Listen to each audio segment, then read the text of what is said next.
Não sei se o senhor se lembra de mim. Fui candidato à presidência da República em 1959, dispondo apenas de 15 segundos para falar. Sou professor de cardiologia. Registrei no segundo ofício, em Brasília, um documento afirmando que, se não for eleito, não serei candidato a qualquer outro cargo em nenhum escalão do... Nunca fui, não sou e não serei político profissional. Meu nome é Enéas. Registrei aquele documento porque sabia que, no Brasil, ninguém acredita mais no que dizem os políticos. E eu queria deixar bem claro que não estava usando o tempo na televisão para tentar, mais tarde, ser deputado. Isso porque eu não acredito que nenhum deputado ou senador, por mais sério que seja, no seu trabalho isolado possa endireitar o Brasil. E mantive minha palavra. Não me candidatei em 1990 a nenhum outro cargo. Sou o candidato do Prona à presidência da República em 94, como também deixei claro no mesmo documento. Nos próximos 4 minutos, vou apresentar-me como gostaria de ter feito em 1989. Meu nome é Enéas. No próximo bloco, o Dr. Enéas conta a sua vida, de sofrimento, trabalho e estudo. Um exemplo de vontade firme, dedicada à busca do conhecimento e à tarefa de médico e educador. Sou um homem de origem humilde, filho de um barbeiro e de uma dona de casa. Fui o primeiro lugar em todo o curso primário no Acre e, já órfão de pai, trabalhando desde os 10 anos de idade, passando fome, fui o primeiro lugar no exame de admissão, na primeira série, na segunda série, na terceira série e na quarta série do curso ginasial em Belém do Pará. Ao concluir o científico, não podendo frequentar o curso médico, porque trabalhava o dia inteiro e não podia deixar de trabalhar, dirigi-me por carta ao comandante da Escola de Saúde do Exército, no Rio de Janeiro, perguntando-lhe como deveria fazer para ingressar naquela escola. Recebi sua resposta, preparei-me e fui o único candidato do Pará aprovado. Cheguei ao Rio em fevereiro de 58 e quase 2 anos depois era graduado 3º sargento, primeiro lugar da minha turma. Logo a seguir, fui aprovado no vestibular de medicina da Faculdade Fluminense de Medicina, onde participaram mais de 500 candidatos. Passaram 5 e eu fui o primeiro lugar. Por estar mais próxima de minha casa, preferi cursar a Escola de Medicina e Cirurgia do Rio de Janeiro, onde me diplomei médico em 1965. Insatisfeito com minha ignorância no terreno das ciências exatas, prestei concurso, ainda estudante de medicina, para a antiga Faculdade de Filosofia, Ciências e Letras da Universidade do Estado da Guanabara e fui aprovado para o curso de Física e Matemática, diplomando-me em 1968. Ainda insatisfeito com a minha ignorância na área das ciências humanas, já durante o curso médico, nela, fiz razoáveis incursões, tendo lido centenas de obras de filosofia, cibernética, linguística, lógica, psicologia, sociologia, paleoantropologia, teoria dos sistemas, estruturalismo, ciência política, etc, etc, etc, etc. Em 1969, formei-me especialista em cardiologia pelo curso do meu pré-claro mestre e amigo, professor Nelson Botelho Reis. Em 1976, recebi o título de mestre em cardiologia pela Universidade Federal do Rio de Janeiro. Em 1986, fui eleito presidente da Sociedade de Cardiologia do Estado do Rio de Janeiro. Sempre vivi do meu trabalho. Trabalhei em construção civil, em açougue e fui, entre outras coisas, auxiliar de escritório, datilógrafo, taquígrafo, militar, tradutor de inglês, professor em todos os níveis, médico anestesista e cardiologista. Li durante toda a minha vida milhares de trabalhos científicos. Hoje ensino eletrocardiografia para médicos e estudantes de medicina em um curso meu particular, no Rio, na Faculdade de Medicina Souza Marques, e em São Paulo, no Augusta Boulevard Hotel. Tenho consultório médico em Ipanema. Sou professor de Fisiologia Cardiovascular no curso de pós-graduação em Cardiologia da 6ª Enfermaria da Santa Casa da Misericórdia do Rio de Janeiro. fui convidado pelo diretor do Hospital Pan-Americano, no Rio de Janeiro, Dr. Alexandre Lepec, e pelo chefe do CTI, Dr. Fábio Jucá, a instalar um serviço especializado naquele hospital a partir de março. Sem parar de trabalhar, sem nunca ter sido um parasita, sem ganhar o dinheiro do povo para não fazer nada, construí um partido político, o PRONA, com registro definitivo no Tribunal Superior Eleitoral. E, sem ter feito acordo com ninguém, cheguei até aqui. Agora sim, vamos falar de política. Meu nome é Enéas. No próximo segmento, o Dr. Enéas examina a desordem geral que assola o país. No Brasil, nas últimas décadas, veio diminuindo o respeito à lei e veio aumentando a desordem que se sobrepôs pouco a pouco às leis vigentes. A desordem é um fenômeno natural que se manifesta pela ação das próprias forças de um sistema deixado à sua sorte. Isso vale em qualquer nível de organização. É um fato científico. Uma gigantesca onda de desordem assola o país. Desordem política, administrativa, econômico-financeira, moral. Desordem que faz com que nada funcione direito, com que não se saiba a quem reclamar sobre coisa alguma. Desordem que pressupõe a ausência absoluta de responsabilidade em todos os níveis. Desordem, enfim, que lança os cidadãos, principalmente os pobres, num desespero profundo e numa falta de segurança ante o futuro, e que os faz, em última instância, não acreditar em nada. O estado de absoluta desordem em que o país se encontra, bem como um mau exemplo que chega à sociedade vindo do poder constituído, estimulam o que de pior existe em qualquer ser humano: a ganância, a corrupção, a necessidade de ganho fácil, a desonestidade, criando uma sociedade onde imperam o ódio, a violência, a desconfiança, a não cooperação, criando, enfim, um bando desordenado, onde cada um desesperadamente decide lutar pelos seus próprios interesses numa corrida desenfreada de salve-se quem puder, um lutando contra o outro, sem nenhuma perspectiva, sem nada a ser divisado no horizonte, uma vez que tudo aponta numa direção só, de uma desordem maior. É uma crise de toda a sociedade. A sociedade brasileira está doente, padece de um quadro de atetose, expressão que traduz uma certa forma de incoordenação motora.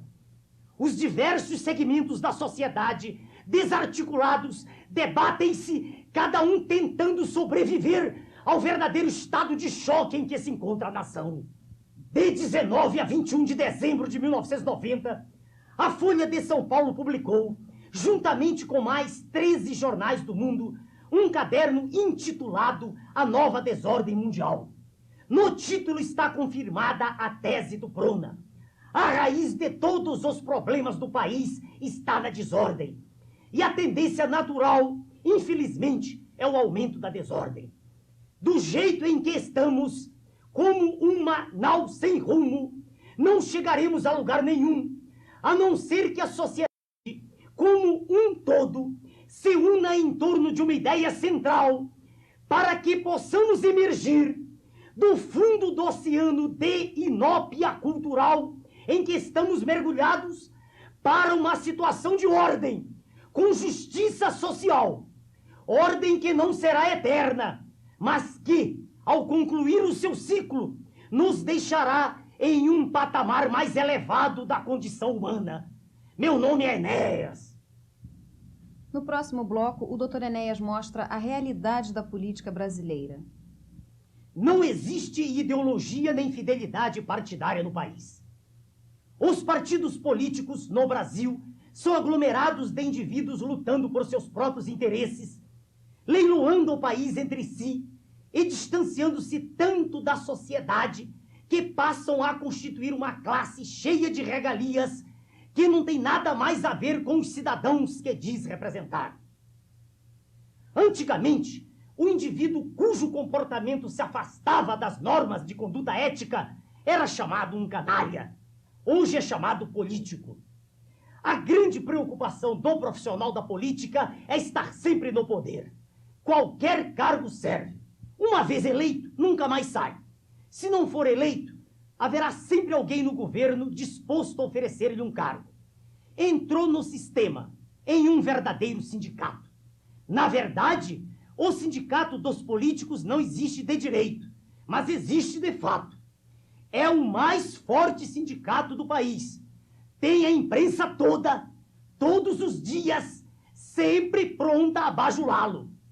Eu não quis entrar nesse sindicato. E os políticos fazem carreira. Carreira política é a escola do sorriso falso, da postura hipócrita, das promessas não cumpridas. É o paraíso da incompetência. Sem nenhum preparo prévio, o político hoje é vereador, deputado, amanhã governador, depois volta a prefeito, indo e vindo. Isso é carreira? E adquire experiência. De quê? Quem são os políticos tradicionais do Congresso? Pútridos representantes de uma casta privilegiada, figuras gliscroides, portadores de hipóxia cerebral crônica, ganhando um estipêndio nunca inferior a 100 vezes o salário de um pobre trabalhador, para não fazer nada, enquanto fora do Congresso definham 60 milhões de pobres e miseráveis que só são lembrados na época das eleições. E aí os programas políticos vão para o ar, cheios de lá, lá, lá e lululu, e mostram crianças com fome. Esquecem aqueles senhores que os pais, os avós, os bisavós dessas crianças já passavam fome desde 4 séculos atrás. Só que, antes de 1888, na senzala. Hoje estão livres essas crianças, passando fome democraticamente nas ruas, virando latas de lixo, pedindo esmolas, enquanto seus pais votam democraticamente para eleger os seus legítimos representantes. Para esses senhores, a mentira tornou-se a regra. Mentem com tanta propriedade e com tanto cinismo que parecem até dizer a verdade. São atores muito bons em um filme de patifaria, onde a miséria é a verdade e a promessa é a mentira. Todos fazem propostas, do que adianta se nenhuma é cumprida. Neste particular, falando não de pessoas, mas de partidos políticos, não há exceções. Não falei de pessoas, porque há homens de bem em todos os lugares. Só que, nos partidos políticos, eles não conseguem fazer nada. Esquerda e direita são as duas faces de uma mesma moeda. E, por ser assim no Brasil, os homens de bem foram adquirindo repugnância pela atividade política. Foram se afastando. E dela então se aproximaram aqueles que pertencem à escória da sociedade. Os mal-dotados, os incompetentes, os incultos, os hipócritas, os aproveitadores, os que viram e veem na política um excelente meio de vida fácil. E é por tudo isto que estamos nesta situação de desgraça, de miséria cultural e falta de esperança. Esta é a realidade da política brasileira. Meu nome é Enéas. O Dr. Aristides Pinto Coelho é professor de bioquímica na Universidade do Estado do Rio de Janeiro há 34 anos. Autor do primeiro trabalho científico brasileiro realizado na região antártica e de vários trabalhos em energia nuclear, respeitado pela comunidade científica internacional, filiou-se ao PRONA em 1990. É o nosso entrevistado a seguir. Professor Aristides, eu sei que o senhor nunca foi político. O que o levou a filiar-se ao PRONA? A clareza e objetividade do seu programa. Doutor Aristides, o programa nuclear brasileiro deve continuar? Mas é claro, doutor Enéas. Nenhum país moderno pode prescindir da energia nuclear, que se aplica a todos os campos, desde traçadores, irradiadores, medidores de espessura, ao fabrico de peças de precisão. Na geração de energia, registre-se que, sem a nossa usina termonuclear, há muito o sistema energético sul-sudeste estaria em débito. Deve haver sigilo do programa nuclear? É ingênua a divulgação prévia de novos projetos, novas conquistas tecnológicas. a espionagem industrial teria um prato cheio. Diga uma coisa, o que se poderia fazer para evitar acidentes como aquele do Césio em Goiás? A população clama por esclarecimentos sobre os perigos e cuidados, não só na energia nuclear, mas em todas as atividades modernas. Professor, nós estamos chegando ao fim. 15 segundos para o senhor para mensagem sobre a Antártida. O Tratado Antártico poderá sofrer alterações neste ano, mas é preciso registrar que a Antártida, a região antártica, representa um poder de equilíbrio térmico na Terra e entre a Terra e o meio exterior. Pode continuar, professor. Da Antártida, do sul, nos chegam o frio, a umidade e as chuvas indispensáveis a nosso verde. Muito obrigado, senhor Aristides. É uma honra para nós tê-lo em nosso partido. Prazer foi meu. No próximo segmento, o Dr. Enéas analisa a desordem social no país. Apesar de estarmos entre as 10 maiores economias do mundo, os nossos indicadores de bem-estar social são dignos de fazer vergonha a qualquer político que não seja um patife. A expectativa de vida ao nascer no Brasil é cerca de 63 anos, no Nordeste um pouco mais de 50. Por outro lado, no Japão, ela é de 78 anos. Nossa taxa de mortalidade de menores de 5 anos é 87 por mil. A da Suécia é 7 por mil. Estamos por volta da 65ª posição no mundo, com índices próximos aos do Irã e de El Salvador. No Brasil, em cada 5 cidadãos, um é absolutamente analfabeto. Temos 30 milhões de analfabetos. Para não ser considerado analfabeto, basta saber rabiscar o nome e ler um pequeno bilhete. Se for exigido do cidadão, ao ler um trecho, um nível um pouco mais elevado de abstração, aí o número aumenta para cerca de 46 milhões de pessoas, os chamados analfabetos funcionais. Agora observe a tragédia final. Em cada 3 brasileiros, um é analfabeto funcional. Em cada 5 crianças, 4 abandonam a escola após a 3ª série do 1º grau para ingressar no mercado informal de trabalho a fim de poder ajudar no orçamento doméstico. Em cada 100 habitações, 27, quase 30, não estão ligadas à rede geral de água. 43 não têm filtro e cerca de 50 não estão ligadas à rede geral de esgotos. A distribuição de renda no Brasil é uma das mais injustas do mundo, perdendo apenas para Honduras e Serra Leoa. Dela resulta uma massa de cerca de 60 milhões de famintos, ganhando de 0 a 1 salário mínimo, morando nas ruas, debaixo de pontes e viadutos. Não são mendigos nem viciados. Na grande maioria são cidadãos que trabalham. Só que têm um mínimo de qualificação quase nenhuma. E por isso ganham tão pouco que o que ganham não dá para pagar um teto para morar nem numa favela. E, se forem construídas para eles casas populares, na grande maioria das vezes terão que abandoná-las, porque os seus rendimentos são insuficientes para pagar as contas de água e luz e o transporte até o local de trabalho. É diante desse quadro aterrador que um governo cínico fala em modernismo. É, na verdade, um Estado omisso em relação ao seu dever básico. Parem de pensar que todo mundo é imbecil. Chega de tanta mentira. Não me venham com essa história que o Estado tem que deixar de ser paternalista. Num país como o nosso, onde a fome graça, é imperioso que o Estado assuma o seu papel, cuidando dos mais pobres, injetando recursos vultosos na área social.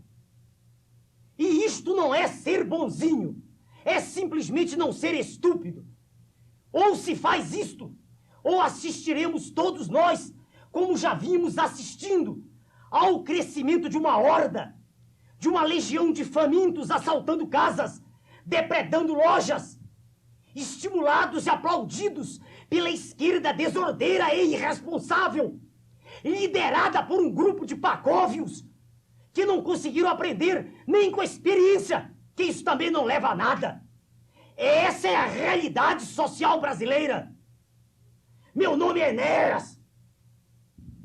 No próximo segmento, o Dr. Enéas faz uma reflexão sobre a desordem na economia brasileira. A desordem na economia é uma consequência natural da desordem política. A velha história de aumentar a produção para dividir depois foi sempre uma farsa. A única tentativa de estabilização econômica feita a favor dos pobres foi o Plano Cruzado, que fracassou porque o governo não era, como este também não é, um governo voltado para o povo. O governo atual desorganizou ainda mais a economia já doente do país. Ninguém sabe direito o que está acontecendo, nem o que vai acontecer. A desordem é total. O Pruna incorpora ao seu projeto de economia política as teses aduzidas pelo ilustre economista Dr. Dércio Garcia Munhoz, professor de Política Econômica e de Economia Internacional da Universidade de Brasília, que não é filiado ao nosso partido e que será entrevistado no próximo bloco pela assessora de imprensa do nosso partido, senhorita Fátima Emília. Depois eu estarei de volta. Professor Munhoz, o senhor já se declarou contrário ao plano inicial do ano passado do atual governo. O senhor pode nos explicar por quê? Bom, a questão é que o plano inicial, ele criava ou consolidava uma perda salarial muito grande, um aumento salarial, e mantinha os juros muito elevados. E isso aí, além de injusto, é economicamente inviável. Então não foi correta a política de juros altos adotada pelo governo durante um ano? Não, porque juros altos significa custos mais elevados para as empresas e, consequentemente, repasse para os preços. Significa inflação, significa perda de salário, significa empobrecimento da população. Política de juros elevados provoca uma transferência de renda dos trabalhadores, das categorias mais pobres, para os grupos de renda alta, para os grupos aplicadores e para os bancos. Então, realmente, é uma política muito perversa. Professor, pode-se aceitar que o atual plano econômico do governo seja realmente uma continuação do primeiro? Ou é algo completamente diferente? Olha, o primeiro reduziu os salários ao cálculo pela média e manteve os juros lá em cima. Na essência foi isso. Este aqui reduziu ainda mais os salários, os preços estão muito altos e a política de juros ainda não se definiu, ele está para se definir. Mas já há informações, partidas do próprio governo, de que a política monetária não mudará. Se não mudar, os juros continuarão elevados. Se continuarem elevados, nós teremos apenas a repetição, mas com um sacrifício maior dos assalariados em geral, porque agora os salários vão ficar em níveis mais baixos que os anteriores.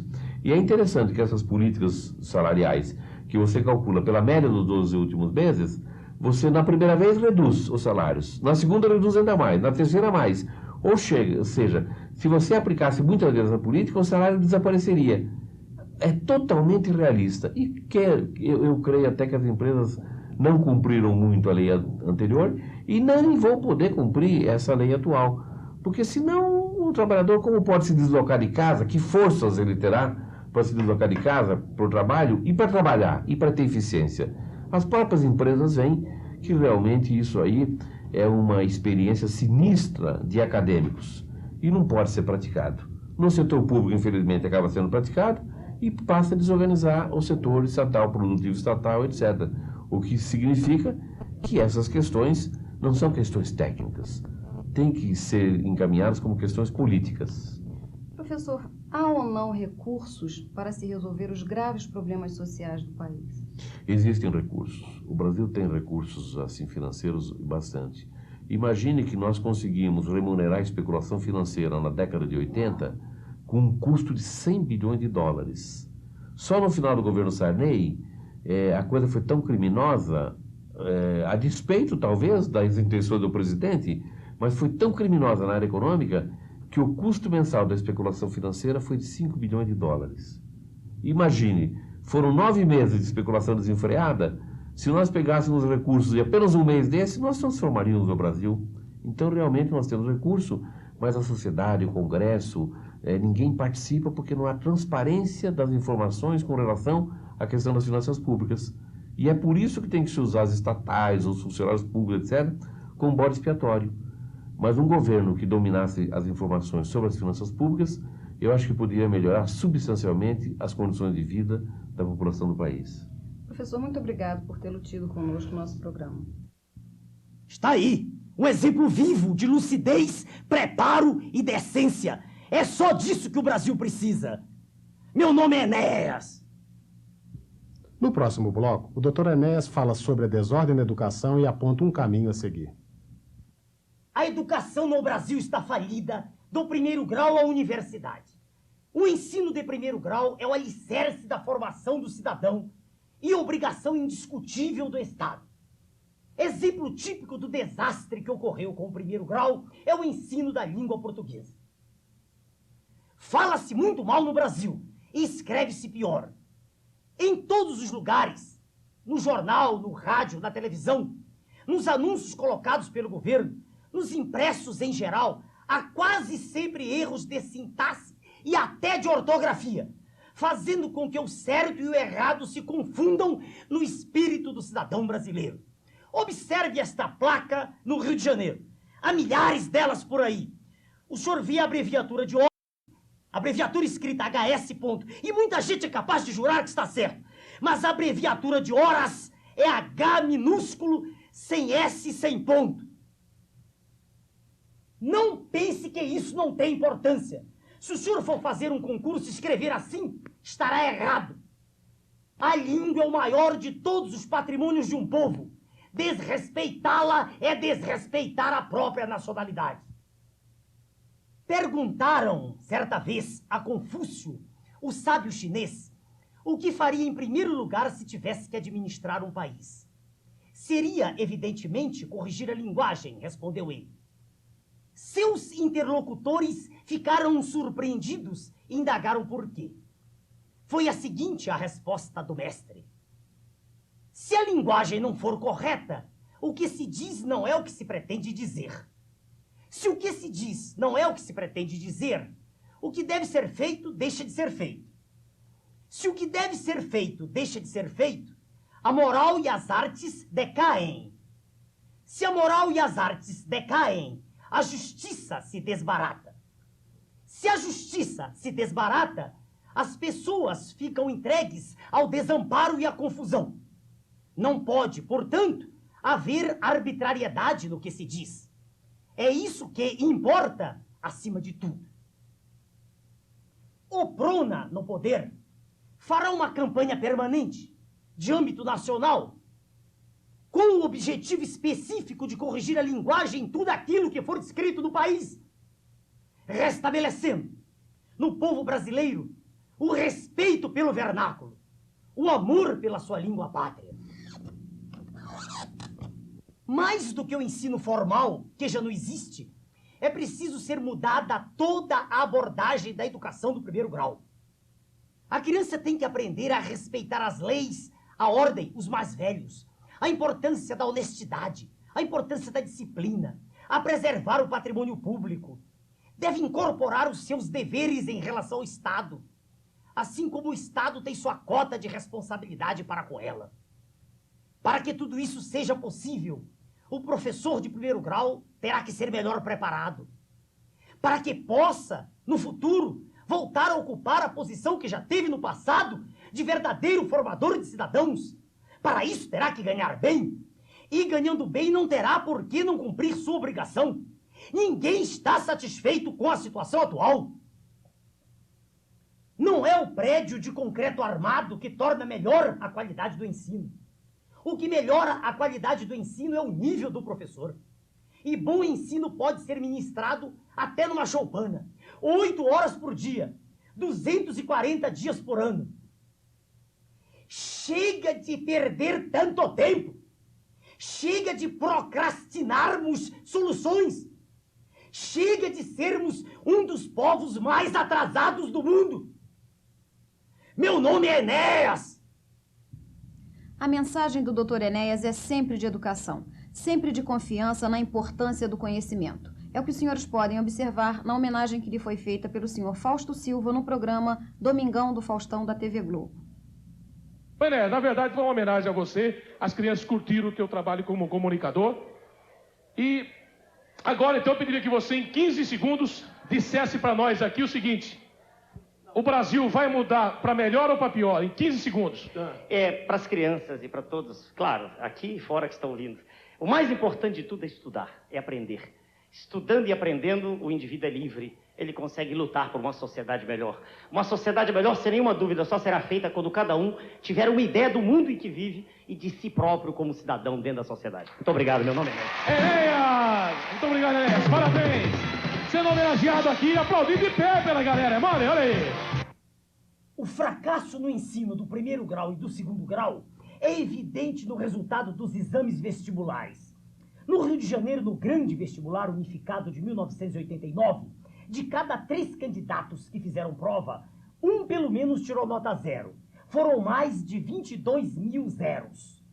E isso se reflete no ensino superior. Um sem número de erros médicos ocorrendo. Concursos para juízes de direito em que a maioria esmagadora dos bacharéis é reprovada. Construções desabando. O que se vê hoje em muitas universidades do país é um quadro de professores e alunos congraçados trocando experiências num debate sem fim. Não existe mais a responsabilidade de ensinar. É ótimo para o mau professor que não precisa saber nada em profundidade. E é excelente para o mau aluno, de quem nada será cobrado. Mas o que este último não sabe é que, quando sair da universidade e entrar na vida profissional, aí sim é que verá que foi enganado. Chega de ensino de faz de conta. Basta de professor fingindo que ensina e aluno fingindo que aprende. Chega de alunos debatendo sobre assuntos que desconhecem totalmente.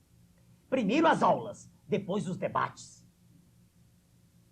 Sou educador há mais de 30 anos. Já ensinei do primeiro grau à pós-graduação. Não sou apenas um teórico em educação. Eu tenho a teoria e a prática.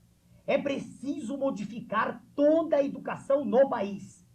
Alguém precisa ter a coragem para dizer isso. Eu tenho coragem e preparo para dizer isso. Vamos, todos nós, criar uma sociedade preparada realmente para o futuro. Meu nome é Enéas. A saúde do brasileiro é uma das grandes preocupações do Prona. No próximo segmento, o Dr. Enéas enfatizará a importância da decisão política para a solução dos graves problemas da saúde no Brasil. Um dos aspectos onde a desordem traz consequências das mais cruéis para a população é o sistema de saúde. A distribuição dos 190 mil médicos pelo Brasil é absolutamente desordenada. Na Avenida Copacabana, no Rio de Janeiro, esbarra-se médicos. Já em Sena Madureira, no interior do Acre, o único médico da cidade é responsável pelo atendimento de cerca de 40 mil pessoas. Nosso governo incentivará a ida dos colegas recém-formados para o interior. Após 2 a 3 anos de trabalho, serão automaticamente integrados no serviço público sem necessidade de concurso. Haverá outras medidas, todas visando a corrigir essa distorção. Acima de tudo, haverá determinação para fazer isto. Todos os dias, erros médicos são apontados pela imprensa, mas ninguém se lembra de elogiar o trabalho da grande maioria dos colegas que, sem nenhum apoio do governo, estão salvando vidas por todo o Brasil. Isso não é notícia. O Sistema Unificado de Saúde é outro projeto de faz de conta. A verdade é que ninguém quer resolver nada. Ontem faltou álcool, hoje falta gás, amanhã falta algodão. Tetos esburacados com infiltrações, elevadores cheios de mofo, lixo misturado com gente. Baratas passeiam pelas enfermarias, baratas que são netas, bisnetas, tataranetas das baratas que já existiam no meu tempo de estudante de medicina. E os remédios faltando, e os doentes morrendo, e a imprensa pondo a culpa nos médicos, e ninguém é responsável por nada. O diretor do hospital põe a culpa no secretário de saúde, o secretário diz que a culpa é do ministro, o ministro diz que a culpa é dos médicos. Que confusão, que desordem administrativa. A verdade é que ninguém acredita mais que possa ser diferente. Quando cada cidadão acreditar que o país possa mudar, aí de fato o país inteiro mudará. É de causar terror o quadro da saúde no Brasil. Somos o primeiro lugar do mundo em doença de Chagas, malária e xistosomose. A solução para essas endemias é política. Eliminar os agentes transmissores, acabar com as casas de pau a pique e educação sanitária. Somos o 3º lugar do mundo em AIDS, 3º ou 4º em lepra. Veja o exemplo da dengue. Por que é preciso esperar uma epidemia para que as providências sejam tomadas? O que fizeram as autoridades sanitárias, além das reuniões infindáveis?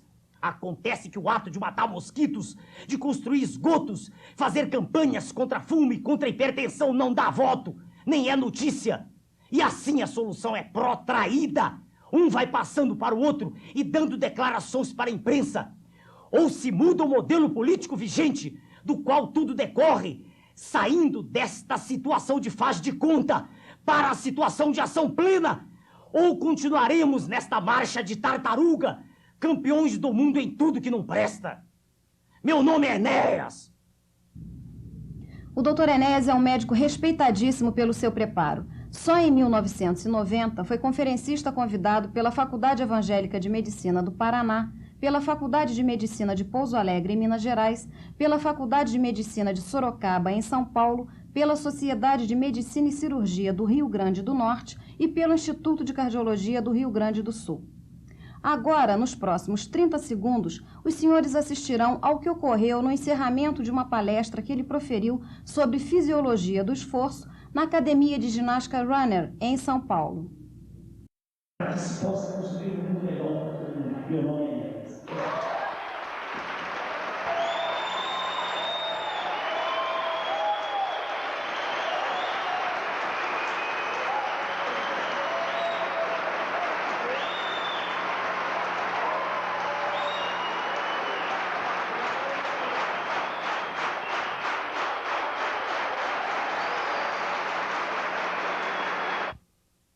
Nos próximos 25 segundos, a primeira secretária do Prona faz um convite aos aposentados do Brasil. Se o senhor é aposentado, como eu, e quer dar uma contribuição cívica para o nosso país, se o senhor acredita ser possível a construção de uma sociedade onde nossos filhos e netos vivam como verdadeiros cidadãos, se o senhor quer trabalhar sem ganhar nada em busca desse objetivo, faça contato conosco. No próximo segmento, o Dr. Enéas entrevista o secretário-geral do Prona, Dr. Lenine Madeira de Souza, diplomado em Medicina e em Nutrição, com 20 anos de experiência em pronto-socorro, pós-graduado em Cardiologia no Rio e em São Paulo. Ele foi a primeira pessoa convidada pelo Dr. Enéas para com ele fundar o Prona. Doutor Lenine, desculpe-me, estou um pouco rouco. Desculpe-me o telespectador também. Mais de meia hora no ar, falando. Doutor Lenine, qual é a ideia central do Prona? É a ideia de ordem ligada à presença de autoridade responsável em todos os níveis. É o fim da desordem. Doutor Lenine, se pudéssemos sintetizar quais as vigas mestras do nosso partido? São os compromissos com a verdade, com a ordem, com a justiça social, respeitando-se a iniciativa privada. Manteremos, então, o regime capitalista. O regime será capitalista. Faremos investimentos gigantescos na saúde e na educação, como já se fez no Japão. Doutor Lenine, uma coisa que não ficou muito clara. Qual foi a participação em 89 do deputado Gustavo de Faria no nosso partido? O deputado Gustavo de Faria, sem pedir nada em troca, entrou para o partido para nos ajudar a obter tempo na televisão. Infelizmente, não conseguimos. Ficamos com uns 15 miseráveis segundos. Logo depois, em 15 de fevereiro, ele saiu do partido sem nunca ter participado de nenhuma reunião. Entrou e saiu. Doutor Lenine, qual é a nossa posição em relação aos políticos com mandato? A porta está aberta ou fechada? Claro, as portas estão abertas para qualquer político com mandato, desde que aceite as nossas teses, que estão sendo bem apresentadas nesse programa. Algum exemplo disso nós já temos agora? Sim, no Ceará, o presidente regional do Prona, o Dr. Carlos Raiol, advogado criminalista... Esteve no Rio. Esteve no Rio conosco, vereador em Fortaleza. É o primeiro político com mandato do nosso partido, cuja presença muito nos honra. Doutor Lenine, uma questão que a meu ver, é importante. O Prona, existe a possibilidade de o Prona fazer coligação com algum outro partido que aí está? Claro que não, doutor. Nenhuma possibilidade? Não existe isso. Por quê? Com exceção do nosso partido, não há no Brasil nenhum partido político com projeto nacional. Com projeto no país todo? Nenhum? Não. Isso é ótimo o senhor dizer para o telespectador ouvir. Uma questão assim para amarrar. Já agora em 90 houve alguma coisa nesse sentido em alguns estados? Já ocorreu? Sim, nas eleições de 90, o colega Dr. Papaléu, que é um homem sério, foi candidato a governador no Amapá. Terceiro lugar lá. Terceiro lugar, admitiu coligação. Mas logo em seguida reconheceu o erro e por isso continua conosco. Está ainda conosco. E houve algo mais, ainda mais, se não me No esqueço. Amazonas, É. ocorreu um fenômeno semelhante, mas só que os colegas não admitiram esse erro e moralmente não pertencem mais ao partido. Doutor Lenin, rápido, e se isso se repetir, por exemplo, em algum outro estado, o Prona cresce e algum outro assim, vai fazer coligação? Serão expulsos. Simplesmente. Simplesmente expulsos Isso do é partido. importante saber quem quiser entrar. Doutor Lenin, uma questão agora de ordem social importante para os nossos telespectadores que estão ouvindo. Diga uma coisa, qual é a posição do Prona, criado por nós, médicos, em relação ao controle de natalidade? Ora, doutor Neves, o controle da natalidade decorre da educação do povo, que aprende que é muito mais fácil ter 1 ou 2 filhos do que ter uma progênie numerosa. E a intervenção do Estado? Não aceitamos interferência do Estado na vida particular do casal. E levando isso a um extremo, daqui a pouco vão fazer ligadura de trompa sem o consentimento do próprio casal. Meu Deus. Mas, e nossa ideia? Não, Contra. Contrário a isso. Totalmente contrário. Totalmente. Porque se nós seguirmos por esse caminho, daqui a pouco estaremos matando os aleijados e deficientes físicos para chegar à eugenia. O que é totalmente contra o nosso princípio. Doutor Lenin, muito obrigado ao senhor. Conheci o Dr. Enéas a partir do programa Jô Soares 11h30 da TVS. Eu havia chegado dos Estados Unidos e, a partir daí, tornei-me sua admiradora e engajei-me nessa jornada cívica. A seguir, um pequeno trecho daquela entrevista que se tornou famosa nos círculos televisivos. Veja bem, a situação do país é absolutamente caótica. Há uma desordem generalizada em tudo. A gente não vê nenhum político profissional chegar e dizer isso. A desordem administrativa, econômico-financeira, moral, educacional. Quer ver? Deixa eu lhe dar um exemplo só rapidinho. É indiscutível o extraordinário poder de comunicação do Dr. Enéas. No próximo segmento, ele fala de como vai colocar esse dom a serviço da nossa causa.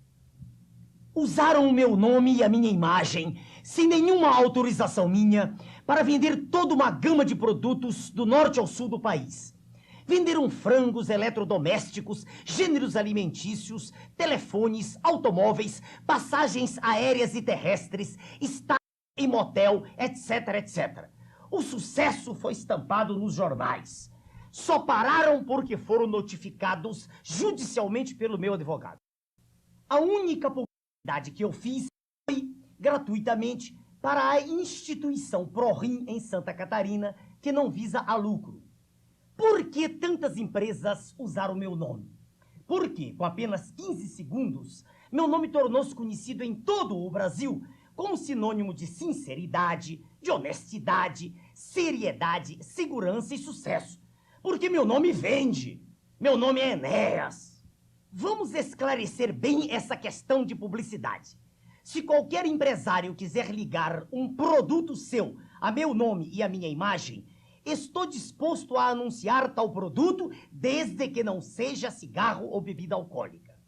Será uma maneira clara, honesta, de obter mais recursos para esta caminhada a que me propus e que continuarei fazendo, receba eu ou não qualquer proposta de publicidade.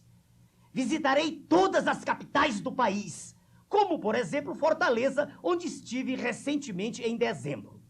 E estarei aqui de volta 1 hora em cadeia nacional no dia 1º de agosto deste ano.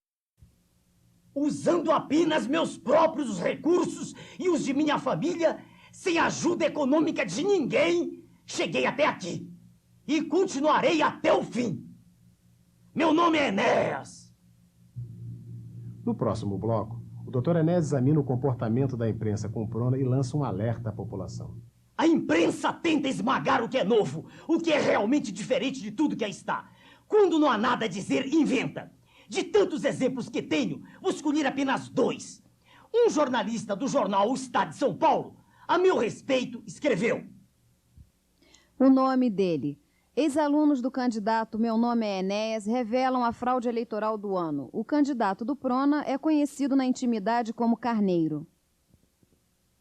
Observe o senhor esta flâmula de 1959, quando concluiu o curso de sargento na Escola de Saúde do Exército, e onde está escrito o meu nome, Enéas, 30 anos antes da campanha de 1989.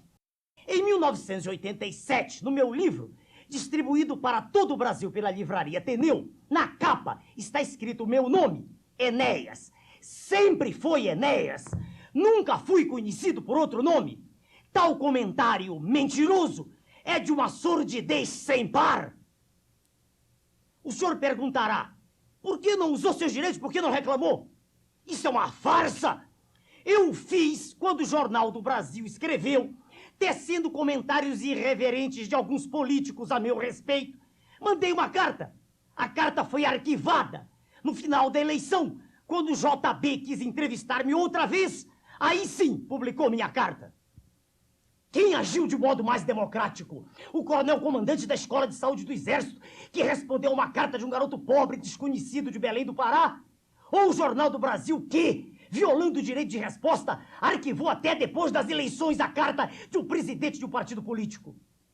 Isto é um alerta aos cidadãos de todo o país. Desconfiem sempre do que noticia a imprensa escrita e falada. A caneta de um mau jornalista pode fazer tanto mal quanto o bisturi de um mau médico. Um terceiro jornalista, este da Rede Manchete, quase oligofrênico, perguntou-me se eu não achava ridículo ter me candidatado à presidência da República.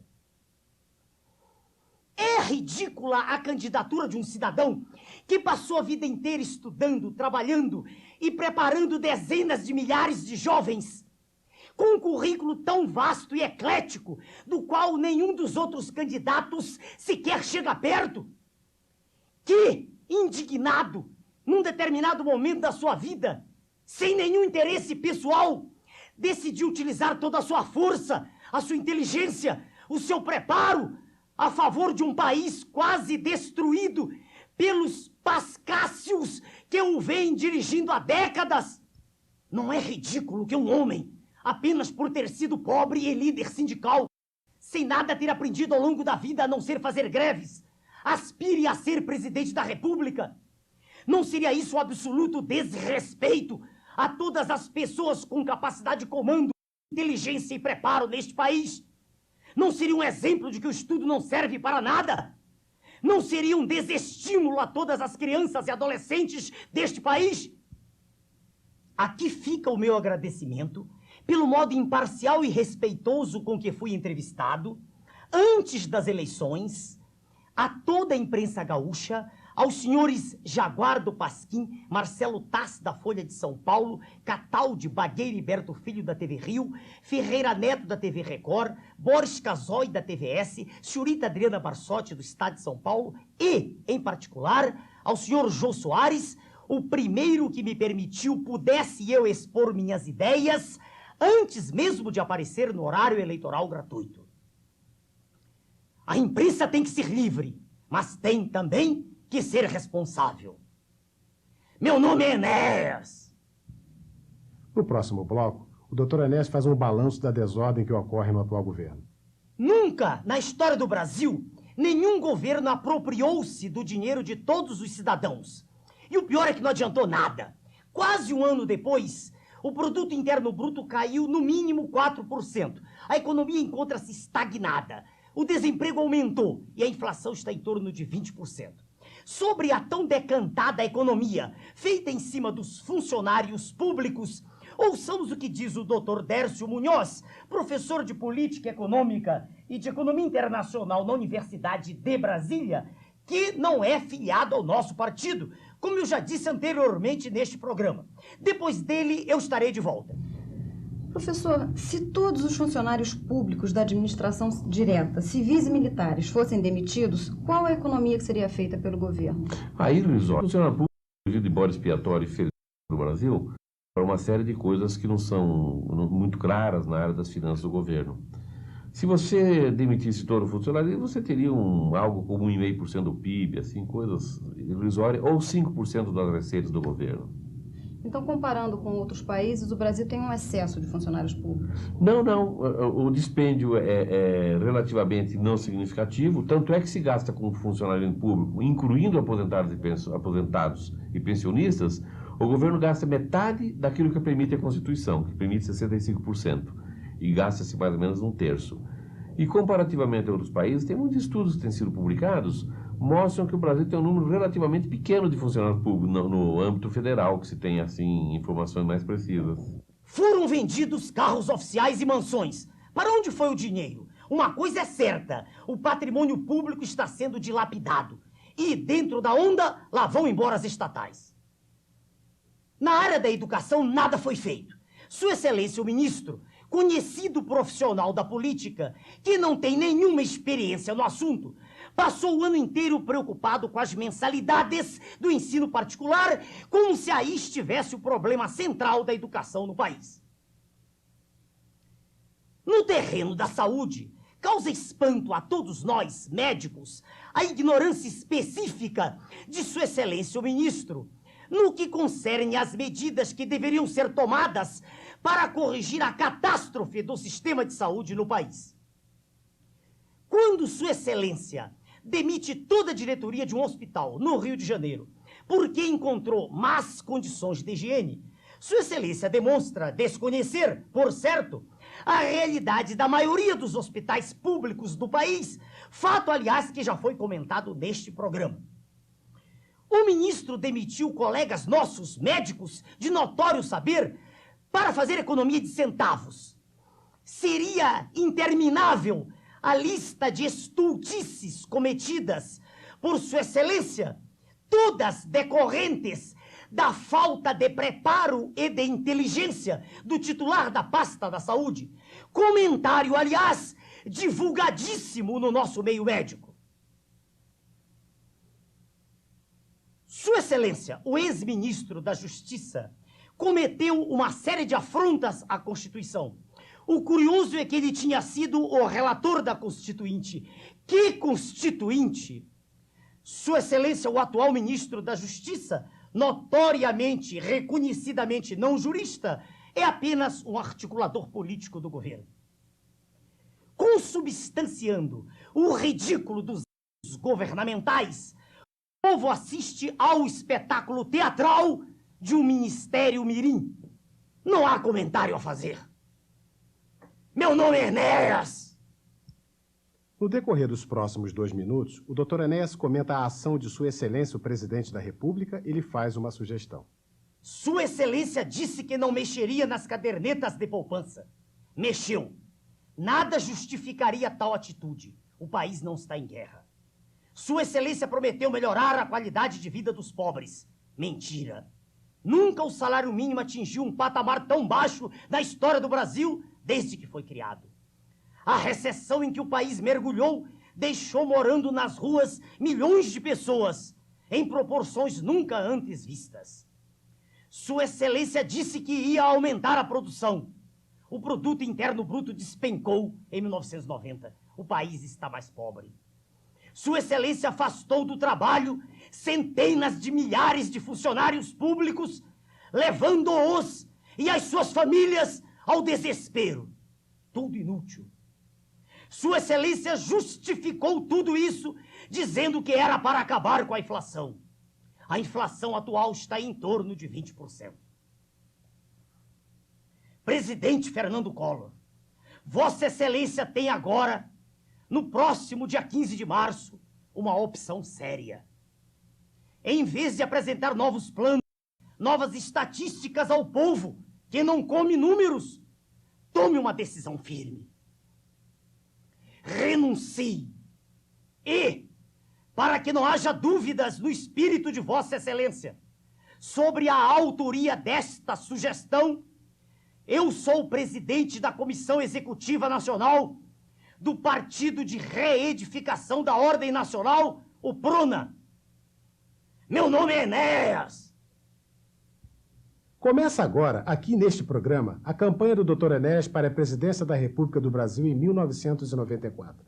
Não se faz nada sem dinheiro. Foi dificílimo chegarmos até aqui com os nossos próprios recursos. Se o senhor quer ajudar, pegue uma caneta e um papel. Remeta uma doação no valor mínimo de 1.250 cruzeiros em um cheque cruzado a favor do Partido de Reedificação da Ordem Nacional para a Rua Visconde de Pirajá, número 414, Grupo 603, Ipanema, Rio de Janeiro, RJ, CEP 22.410, e receba como brinde um adesivo nosso ou um bottom à sua escolha. Não guarde a caneta. Daqui a 2 minutos começarão a aparecer na tela nossos telefones para contatos e filiações. Eu quero agradecer aqui a decência e a imparcialidade com que o Tribunal Superior Eleitoral examinou toda a documentação do PRONA, o que permitiu chegássemos até aqui. E estaremos de volta dia 1º de agosto deste ano. Enéas! No último bloco, o Dr. Enéas despede-se com uma mensagem de civismo e de confiança no povo do Brasil. Uma avalanche de inconsequências vem há séculos se derramando sobre a sociedade brasileira. Cresce o valor da iniquidade, estiola-se o valor do trabalho produtivo. Vive-se uma época de desesperança que necessita, com urgência, de um exemplo político que possa reacender nas pessoas a chama da cidadania, do civismo e da confiança na pátria. Já é tempo que surja uma política voltada realmente para a sociedade que pretende representar, e não dela desligada, lutando apenas os políticos entre si, numa ultrajante troca de favores que visam sempre e exclusivamente a manutenção dos seus privilégios, enquanto a comunidade assiste com tristeza ao desvanecimento dos seus próprios sonhos, da construção de uma sociedade livre que pode caminhar para o futuro. O PRONA conclama toda a sociedade brasileira à reedificação da ordem nacional. Nós vamos criar a era da convicção, a era da verdade, a era da decência, da dignidade, a era da confiança, do respeito, do preparo, da cultura, da inteligência, da ciência, do entusiasmo. Meu nome é Enéas. Enéas! Meu nome está aí, na boca do povo. Em 94 vou voltar de novo. Meu nome está aí, na boca do povo. Em 94 vou voltar de novo. Todos me conhecem, volto pra ficar. Meu nome é Enéas, 15 segundos pra falar. Todos me conhecem, volto pra ficar. Meu nome é Enéas, 15 segundos pra falar. Meu nome está aí, na boca do povo. Em 94 vou voltar de novo. Meu nome está aí, na boca do povo. Em 94 vou voltar de novo. Todos me conhecem, volto pra ficar. Meu nome é Enéas, 15 segundos pra falar. Todos me conhecem, volto pra ficar. Meu nome é Enéas, 15 segundos pra falar. Meu nome está aí, na boca do povo. Em 94 vou voltar de novo. Meu nome está aí, na boca do povo. Em 94 vou voltar de novo. Todos me conhecem, volto pra ficar. Meu nome é Enéas, 15 segundos pra falar. Todos me conhecem, volto pra ficar. Meu nome é Enéas, 15 segundos pra falar. Meu nome está aí, na boca do povo. Em 94 vou voltar de novo. Meu nome está aí, na boca do povo. Em 94 vou voltar de novo. Todos me conhecem, volto pra ficar. Meu nome é Enéas, 15 segundos pra falar. Todos me conhecem, volto pra ficar. Meu nome é Enéas, 15 segundos pra falar. Meu nome está aí,